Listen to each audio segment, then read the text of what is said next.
Buongiorno da Canaro, continua il nostro viaggio nella provincia di Rovigo, siamo nella piazza di Canaro davanti al municipio, davanti alla chiesa, per scoprire qualcosa di questa cittadina, 2500 abitanti circa, come sempre con le nostre interviste, con i cittadini, con il sindaco, con le associazioni, per scoprire le peculiarità, le bellezze della nostra provincia, la provincia di Rovigo. Andiamo col sindaco Alberto Davì di Canaro, primo mandato, persona conosciutissima, ho visto che qua al bar arriva con la sua scooter, persona gioviale, almeno da primo impatto, e quindi chiediamo com'è il cittadino di Canaro, sindaco.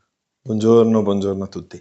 I cittadini di Canaro sono persone gioviali, aperte, come ha potuto vedere al bar, sono di due tipi, diciamo così, perché noi siamo un comune di confine e quindi sentiamo sia l'influenza del ferrarese che quella del Veneto, quindi diciamo che le due personalità si sono mescolate, quindi abbiamo un'ampia gamma di personalità. Ecco, sentite di più l'influenza di Ferrara o di Rovigo? Perché l'accento è molto ferrarese. Sì, noi siamo un paese originariamente ferrarese, eravamo sotto il dominio dei papi. Successivamente poi con la guerra di Venezia siamo passati appunto sotto il dominio di Venezia, però siamo molto più vicini a Ferrara, quindi rispetto agli anni scorsi si sono abbattute un po' di barriere, soprattutto per quanto riguarda il servizio scolastico, per cui i ragazzi tendono principalmente ad andare a Ferrara e quindi diciamo che poi continuano a frequentare questa cittadina che per noi è più vicina, è più facilmente raggiungibile. Ecco, per questo il rapporto che avete con il capoluogo, con Rovigo, è di conflitto o di collaborazione? I cittadini vedono Rovigo come il loro capoluogo? Sì, i cittadini vedono Rovigo come il loro capoluogo, si sentono veneti, sono veneti al 100%. Ah, Canaro, perché vale la pena abitare qua? Perché siamo tranquilli, un paese di pochi cittadini. Beh, pochi, 2005 in media con la provincia. Dopo che poche non abbiamo senza banca, che in pochi negozi, che in poco tutto. Ma voi avete uno smaccato accento ferrarese, lei è di Ferrara o proprio è vostra caratteristica? No, io sono di Occhiobello, però lei è dal 70 che abita qua a Canaro. In 10 minuti siamo in centro a Ferrara, volendo anche chi abita a Ferrara può venire a Canaro che può avere gli stessi servizi, perché in distanza di pochissimi chilometri abbiamo di tutto, perché siamo serviti da tante cose. Il paese è povero perché purtroppo abbiamo perso parecchi negozi, tutti i paesi. Lei ha fatto un cenno storico, praticamente siete passati dagli Estensi alla Serenissima, a Napoleone, agli Asburgici. Questo ha contribuito a formare il canarese, si chiama canarese? Sì, canaresi o canarini, si può dire in entrambi i modi. Guardi, io non so dirle questo perché il vero canarese doc è colui che è cresciuto in queste terre, però dopo la bonifica ci sono stati c'è stata una sorta di invasione delle città vicine, quindi padovani, vicentini, che sono venuti per coltivare le terre e quindi in un qualche modo hanno portato la loro tradizione, la loro cultura, che si è mescolata poi con anche quella del ferrarese, però diciamo che noi siamo abbiamo più invaso il ferrarese, i veneti hanno più invaso soprattutto le terre, le campagne dopo la bonifica, anche le bonifiche estense. Di contro abbiamo una potenza, un colosso come la Montedison che ha attirato tantissime persone a lavorare e quindi poi per vicinanza molti hanno trovato anche il loro luogo di residenza qui a Canaro, come ancora di più a Occhiobello. Vedendo la statale 16 ci sono fabbriche, c'è magazzini. Ma sì, del movimento ce n'è, anche sulla statale c'è del movimento. Noi soffriamo un po' dal fatto che comunque la statale rimane, non entra tra virgolette in paese, ma rimane fuori, per cui abbiamo la distanza che dalla statale al paese, quei 2 chilometri vanno a incidere anche su quello che potrebbe essere. Anche un ponte impegnativo, perché sì, chi va in bicicletta... Sì. L'ho visto io. Infatti caratteristiche quelle. Se la statale entrasse dentro il paese sarebbe completamente diverso. Infatti poi abbiamo anche le frazioni di Garofalo, le frazioni di Vallone e Paviole che comunque sono al di là della strada. Per cui... La zona ZLS, Sì. Che beneficio potrà portare? Voi ricadete anche voi? Noi ricadiamo nella ZLS, E sì. quindi questi grossi insediamenti che portano anche allo sviluppo dei paesi. Sicuramente. Allora, in primo luogo la possibilità di avere un lavoro per molte persone, anche se qui nei nostri paesi diciamo che non è al primo posto la difficoltà di trovare lavoro. Però comunque questi colossi attira persone anche diciamo dal sud Italia, dal resto del nord, esatto, perché appunto ha un ricambio molto elevato. Di contro abbiamo che questi paesi, come paesi di Canaro come altri paesi, stanno invecchiando, la popolazione sta invecchiando perché i giovani per motivi lavorativi cercano, che ormai hanno studiato, hanno raggiunto la laurea, per cui hanno voglia e bisogno anche di raggiungere dei successi personali importanti, si stanno spostando nelle città, Ferrara in primis, ma Padova, Bologna, Milano o all'estero stesso. O all'estero addirittura. Quindi in un qualche modo il nostro paese si sta invecchiando, sta diminuendo quella che è la popolazione giovanile. La possibilità di trovare un luogo di lavoro vicino come Amazon in un qualche modo sta frenando questa tendenza all'invecchiamento e soprattutto sta offrendo, magari per le persone più in difficoltà, delle abitazioni che erano quelle utilizzate dai nostri nonni, dai nostri avi, diciamo, e quindi sparsi nella campagna, perché sapevamo che l'obiettivo era quella di custodire il territorio, quindi essere vicino al lavoro. Queste abitazioni che rimangono sfitte, rimangono abbandonate e in un qualche modo c'è la possibilità di recuperarlo. Abbiamo al telefono Pierangelo Pavani, vice sindaco ma anche responsabile del Moving. Cos'è, Pierangelo, il Moving? Sì. Moving è l'acronimo di museo, MU, sì. Vista per virtuale P e G del Garofalo. È un museo che nasce con una prerogativa molto particolare. Intanto è il recupero della casa natale del Benvenuto Tisi. Quindi in quella casa lì, non in tutta la porzione della casa, nella testata dell'inizio, la storia ci dice che nacque il Benvenuto Tisi.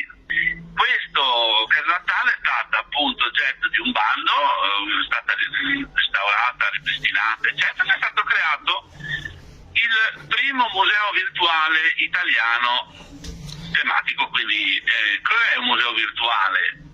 Un museo virtuale è un museo vuoto? No, è un museo che per sua natura nasce senza quadri appesi, ma attraverso la tecnologia riesce a rendere appunto quadri in alta risoluzione, quindi foto fatte dal turista che passa per caso, ma foto proprio ad alta risoluzione di quadri, foto concesse con licenza chiaramente, di quadri che sono del Benvenuto Tisi in giro per il mondo in tanti musei. Quindi in una sola visita è come vedere tanti quadri del Benvenuto Tisi senza dover girare il mondo. E ogni volta che si riesce innoviamo con delle soluzioni tecnologiche all'avanguardia. Abbiamo vinto un altro bando, quindi abbiamo dotato di audio, abbiamo dotato di un maxi schermo gigante che può essere utilizzato per conferenze, per lezioni e quant'altro.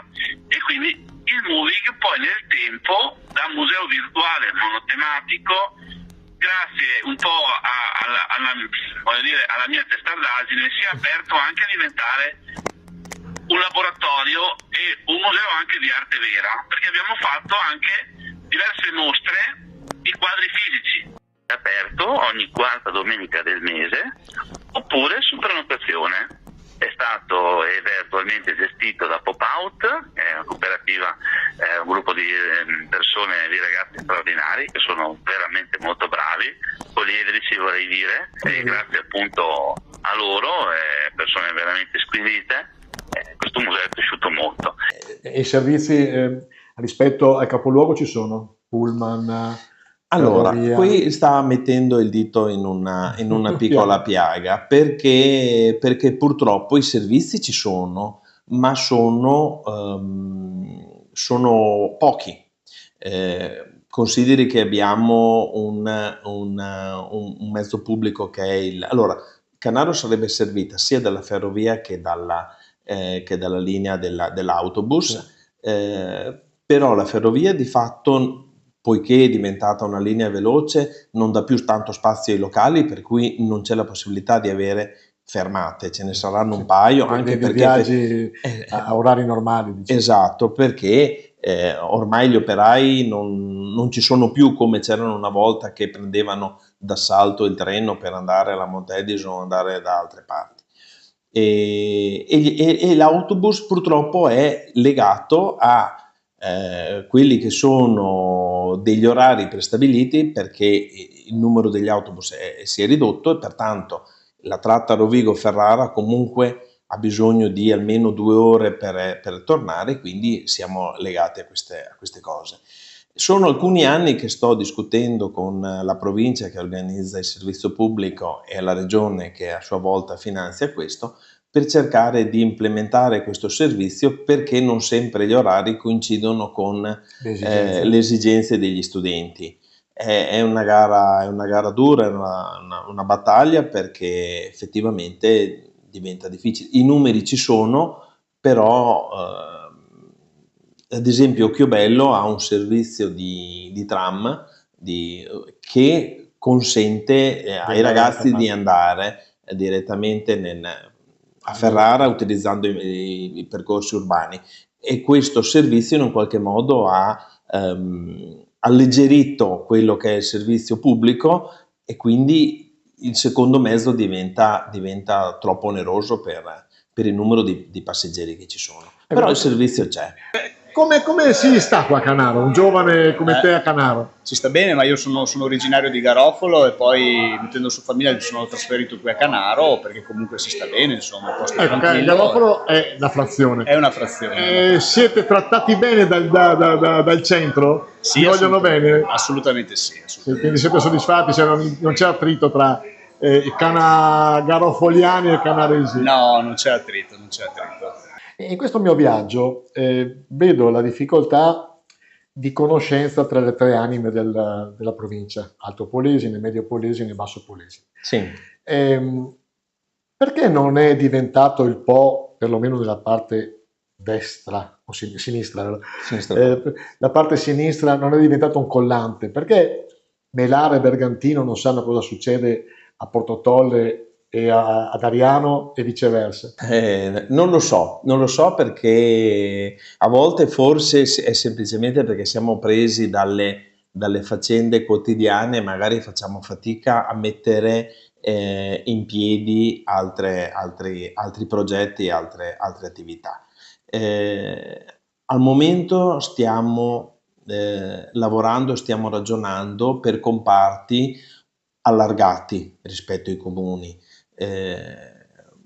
Le faccio un esempio: in questi giorni con alcuni sindaci ci stiamo incontrando per valutare la possibilità di realizzare il distretto del commercio, proprio tra comuni che sono rivieraschi, quindi la possibilità in un qualche modo di fare rete, perché abbiamo delle caratteristiche che ci accomunano, e un solo paese difficilmente può cercare riesce a invertire la tendenza, come le dicevo prima, allo spopolamento, perché poi quando il comune arriva sotto una soglia di popolazione, i servizi non sono più garantiti o non sono più garantibili.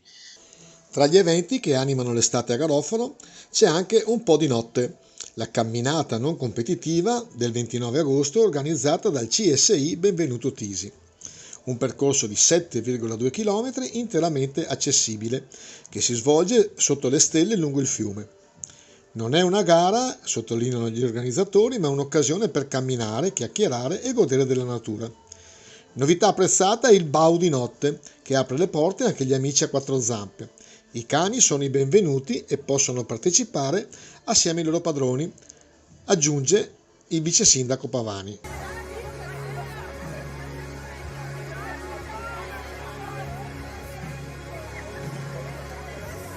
Ultima domanda, sindaco, Sì. la facciamo a tutti i sindaci. Fra 10 anni, come vede Canaro lei?